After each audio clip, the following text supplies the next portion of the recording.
Ibu dan saudara-saudara Yesus datang kepadanya, tetapi mereka tidak dapat mencapai Dia karena orang banyak. Orang memberitahukan kepadanya, "Ibumu dan saudara-saudaramu ada di luar dan ingin bertemu dengan engkau." Tetapi Ia menjawab mereka, "Ibuku dan saudara-saudaraku ialah mereka yang mendengarkan firman Allah dan melakukannya."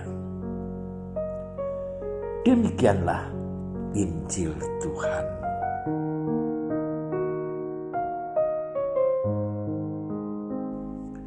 Saudara-saudariku yang terkasih dalam Yesus Kristus, sebagai manusia kita tidak pernah lepas dari yang namanya keluarga. Karena kita sendiri pun lahir, tumbuh, dan berkembang di tengah-tengah keluarga.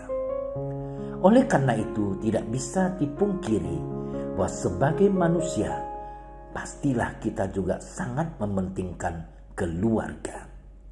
Kita pasti mengusahakan yang terbaik untuk keluarga kita masing-masing, terutama yang menyangkut dengan orang tua kita. Demikian juga orang tua, pastilah mereka berusaha untuk memberikan yang terbaik bagi anak-anaknya.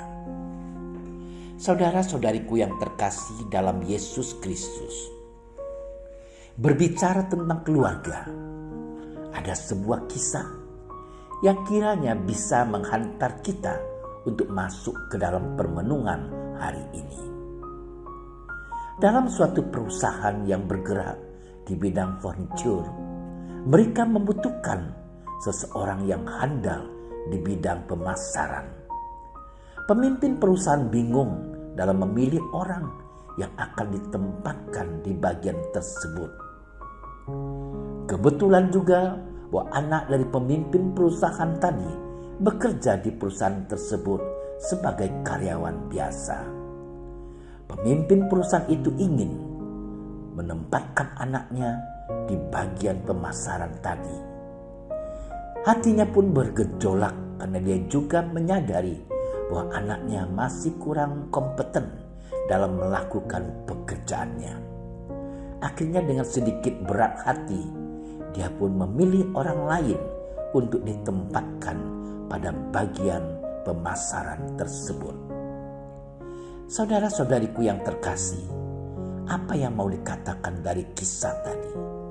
Bahwa sang pemilik perusahaan mampu bertindak dengan bijaksana dalam memilih orang yang terbaik. Dia tidak mementingkan hubungan darah atau kekerabatan dengan anaknya. Dia lebih memilih orang yang benar-benar mampu untuk bekerja dengan baik.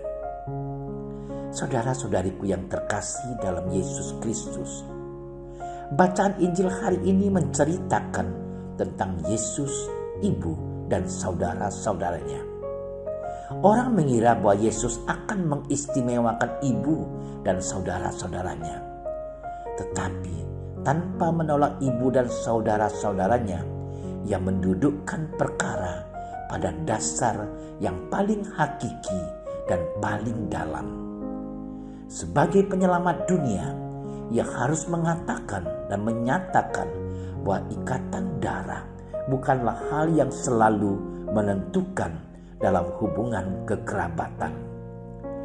Kedudukan ini tidak menjamin suatu ikatan istimewa. Yesus menetapkan bahwa baginya Yang menentukan dalam hubungan kekerabatan adalah hubungan batin yang dibuktikan dalam perkataan dan perbuatan serta mampu menghayati dan meresapkan sabdanya dalam hidup sehari-hari. Saudara-saudariku yang terkasih dalam Yesus Kristus, harta yang paling berharga adalah keluarga. Dan istana yang paling bermakna adalah keluarga. Itu adalah sepenggal lirik lagu yang mempunyai makna yang sangat mendalam.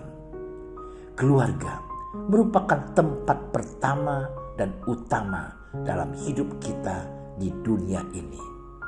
Namun bukan berarti mereka yang tidak mempunyai ikatan darah dengan kita tidak menjadi saudara-saudari kita. Melalui bacaan Injil hari ini, Yesus menegaskan bahwa yang menjadi saudara-saudarinya adalah mereka yang mampu melaksanakan kehendak Bapa. Maksud dari perkataan Yesus hari ini adalah ikatan darah bukan menjadi tolak ukur kita dalam menjamin dan menjalin persaudaraan dengan semua orang. Seorang tokoh mengatakan bahwa sesamaku adalah diriku yang lain. Dari pernyataan ini dapat kita merenungkan bahwa semua manusia adalah saudara-saudari kita. Saudara-saudariku yang terkasih, melaksanakan kehendak Bapa adalah bagaimana kita mampu menunjukkan cinta kasih kepada sesama kita manusia. Kita mau menolong sesama kita yang berkekurangan maupun yang berbeda keyakinan dengan kita. Kiranya melalui sabda Tuhan hari ini serta melalui perbuatan baik yang telah kita lakukan, iman kita semakin diteguhkan satu sama lainnya, sehingga kelak kita boleh bersatu dan tinggal bersama dengan Kristus sebagai saudara. Bapa yang Maha Baik, kami bersyukur atas rahmat kehidupan yang telah Engkau berikan kepada kami sampai saat ini.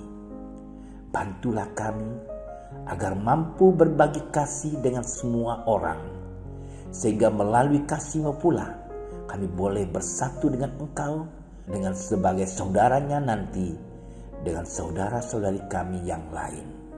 Dengan pengantaran Kristus, Tuhan kami. Amin. Terima kasih sudah menyaksikan renungan hari ini.